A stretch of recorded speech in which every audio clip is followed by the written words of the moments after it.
Ikaw ba'y nagmamay-ari ng isang paupahan at meron kang tenant na matagal nang hindi nakakapagbayad ng renta pero ayaw umalis sa iyong paupahan? Makaka-relate ka dito sa kaso na pag-uusapan natin. Itong ating tenant ay nangupahan dito kay landlord for 6,000 pesos. Nagsimula ang kanilang kontrata noong October 1, 2012. Pagdating ng April 2017, dito na nagsimulang hindi makabayad ng upa o ng buwanang upa itong mag-asawang tenant. At dahil nga sa hindi na sila nakakabayad ng monthly rent, binigyan na sila ng demand letter. Una, noong August 2017. Yung pangalawang demand letter noong February 2019. Pero sa kabila ng binigay sa kanilang demand letter na 2 beses, hindi pa rin sila umalis at hindi pa rin sila nagbayad ng upa. So si landlord nag-file na ng kaso sa kanilang barangay.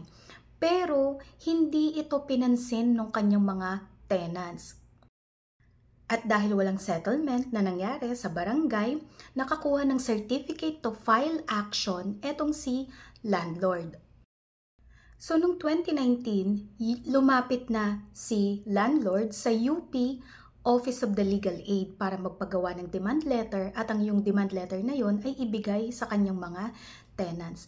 Pero gayon pa man, kahit anong explanation yung ginawa sa kanila ng Office of the Legal Aid, hindi nila ni-receive itong demand letter, hindi nila pinirmahan, hindi rin sila umalis at hindi rin sila nagbayad ng renta. Kaya nag-file na ng complaint for unlawful detainer with damages itong si landlord laban sa kanyang tenant. Ang depensa naman itong tenant o yung nangungupahan doon sa property, sila daw yung may-ari o yung registered owner ng property na yon. At si landlord, iba yung kanyang ari-arian o iba yung kanyang lupa o property doon sa inoccupy na property ng tenant. Okay? So, sabi nila, hindi dapat sila magbayad ng renta kay landlord kasi yung lupang inoccupy nila ay hindi naman pag-aari ni landlord, kundi pag-aari nila. Pero mas pinanigan ng korte itong si landlord kasi napatunayan nga dito sa trial na meron nga silang kontrata na pinirmahan noong September 2012 at nakapirma nga dito si tenant. Inamin din nung mga nangungupahan o yung mga tenants na nag-stop nga talaga silang magbayad ng renta dito sa may-ari ng paupahan. Kung kaya ang sabi ng korte, dapat silang sumunod sa terms and conditions na kanilang pinirmahan sa contract of lease. At kailangan nilang isurrender o ibalik yung property dun sa may-ari o kay landlord upon expiration ng kanilang contract of lease. O kaya kapag hindi na sila nakakabayad ng renta at may demand na si landowner o si property owner o si landlord na sila ay umalis doon sa property na kanilang inuupahan.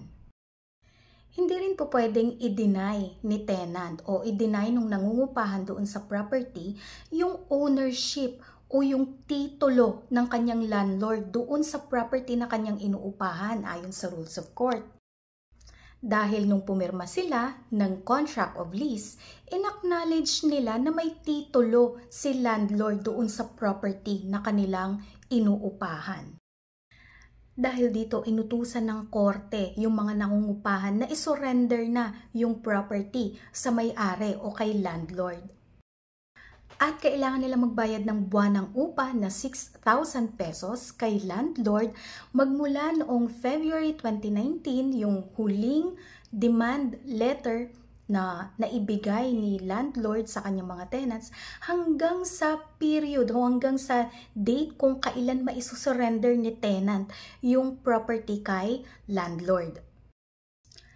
So para sa mga nagpapaupa ng property, yung inyong mga tenants o yung mga nangungupahan sa inyong property ay nagiging illegal na yung kanilang possession doon sa inyong property o yung kanilang pangungupahan doon sa property na pag-aari ninyo kapag hindi na sila nakakabayad ng renta and nag-demand na kayo sa kanila na magbayad at hindi sila umalis sa kabila ng pagpapaalis ninyo sa kanya dahil nga hindi na siya nakakabayad ng renta.